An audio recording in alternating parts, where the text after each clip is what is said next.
am I working on today? The neck pockets. Before I put the neck pocket in this body, I want to make sure it's a good fit. I've made a neck template. That's a fair fit. I want to make sure it's good and snug. Now, I did the same procedure for this neck template as I did with this one, where I put the neck on the template, made sure it was straight, and then put this wood around it as close as I could get it to fit. And to make sure that this is really a snug fit, I've taken my router bit, put tape around the bearing, a couple wraps, and then I'll route this out, and that's going to make a smaller hole than this is. I've tried putting tape on the inside of this and then using the router bit, but I found that the bearing seems to pull that tape off. When I've done it this way with the tape on the bearing, it stays on there. I don't know why. I've got the router bit on here. I'm going to feed it up through here just a little at a time.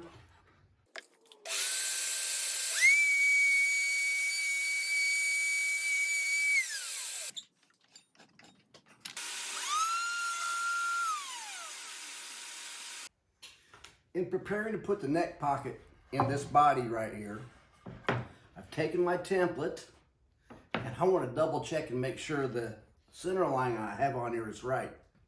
So I'm sticking the neck in there. It's a very tight fit. And I've used a couple straight edges and pushed them up against this part and checked the center. And I've even made this device. We'll call this the bridge alignment tool. I made it out of scrap aluminum I had laying around here. 2 straight bars. I put carriage bolts in them. This one just pivots holes. This one has a slotted hole for finer adjustment. I plan to replace these nuts with wing nuts, so I just can do it by hand. But this can slide back and forth. And let me show you. So you put this on your guitar neck and bring those two things parallel and tighten all these nuts down. It's able to be adjusted for about any neck because you have this slotted hole right here. Checking the center line on the template. Between the two of them, I came up and made sure the center was where I wanted it. So I've always tried to maintain the center on this by having marks on the ends that I could reference. Even when I put the book matched maple top on here, I tried my best to make that center line of the two be the center of the guitar. So before putting the neck pocket in the guitar, I tested this on a scrap piece of wood and checked the fit. And it is super tight. So what I'm going to have to do is sand a little bit off of each side of this. I'm not going to do that until we got it routed into the body. The end of the neck pocket ends right here, which is, I've got it marked on the template, 3 3/8 to the end. So I'll put a mark right there at 3 3/8.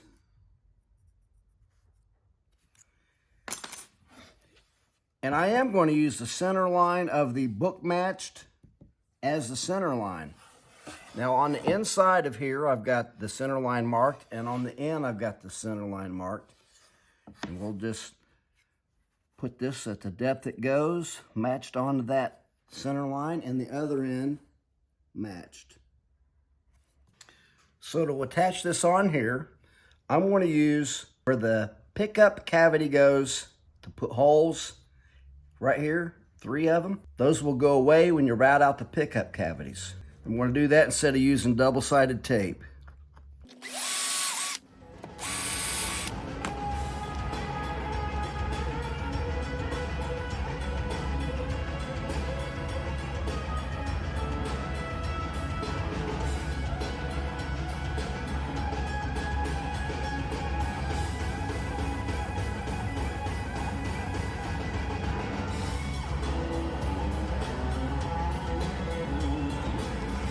had to put a longer 3/16 bit on here with a bearing to get to the depth I needed.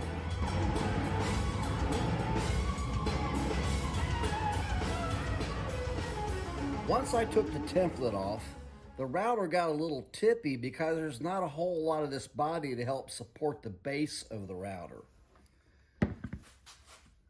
And I could have caused gouges right in here, but I didn't. So I'm thinking I should have used the router table. If I had taken the router and put it back in the table, I could have ran this upside down and it would have been totally stable. Let's check that fit. I got it to the right depth.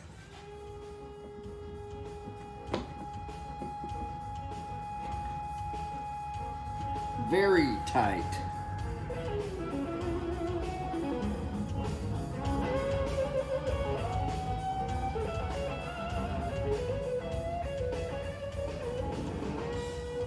All right, I got it. It's a very snug fit, but I think it's about right. Check that out. It came out fairly easy. Goes in fairly easy. Yeah. Liking it. So when I put this together, I tried to keep the center line center. That was one of my main goals. But even if it came off a little bit, all's not lost. I'm going to double check right here with this straight edge. Put a mark about where the bridge goes. Put it on the other side. Put a mark. Now with these two marks, I can find the center. Put that on there. And I can find the center with that also. Yep. So now I'm going to find my scale length. I'm going to measure to the middle of the 12th fret, and I got 12 and 5/16. So my full scale length is going to be 24 and 5/8. Now that I've found a scale length, I'm going to mark a 90-degree line off of it where the bridge goes. So I've got the line marked for the full scale length, 24 and 5/8.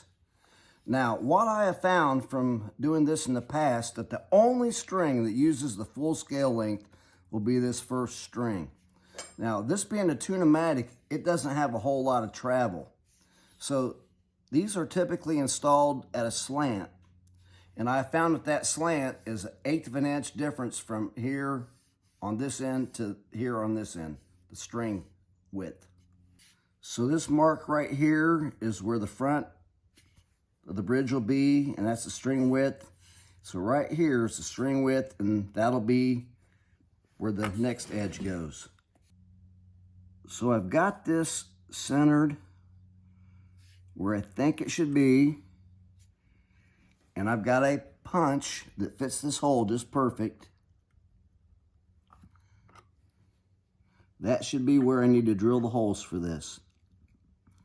And the mounting of the tail stop will be about 2 inches behind that. So after I got the neck fitted on here, I did check to make sure I had the right height for a Tune-o-matic, which takes about 5/8. And that's what I have, 5/8, right where the bridge is going to be. So I laid all this out so that I could drill holes, but there's another way you could do it.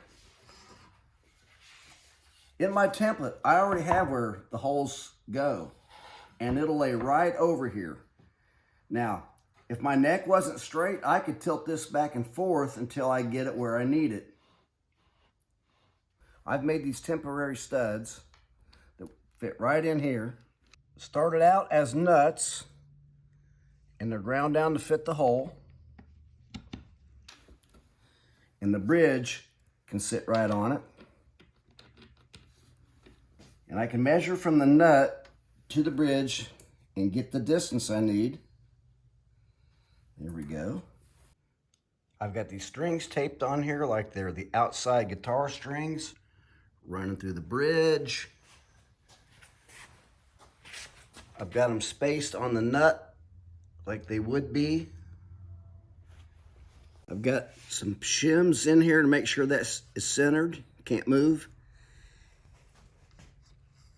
And I measure the string distance away from the end here.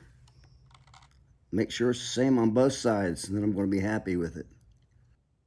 I'm going to go through the template and just drill, get them started, and then I'll finish it up with the template off.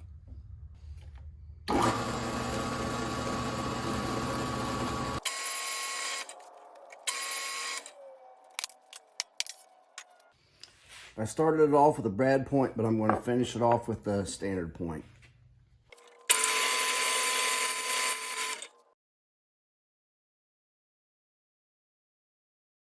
You can see the markings that I had made with the original layout without using my template to guide these holes. There's that hole. This one is 1/8 of an inch farther that way. This is perpendicular to the center line. I've used my temporary studs. I put a couple of guitar strings on here. Made a temporary nut. I think the fit looks pretty good. It came out straight.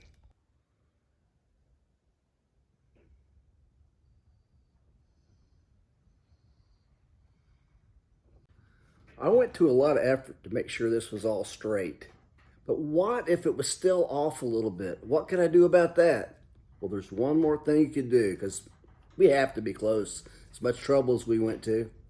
So what you could do is what Gibson used to do way back in the day. See these saddles right here? You can get them without a groove in them. Then you can put this wherever you need to get that alignment and make your own groove. Well, there's not much left to do on this guitar. We still have to route the pickup cavities in here, maybe a little bit of final sanding before we decide whether we're going to put some color on it or not. Then we can put the hardware on it. It'll be a done deal. So be sure you subscribe, keep coming back, and share this with your friends. We'll see you next time. Marvelous.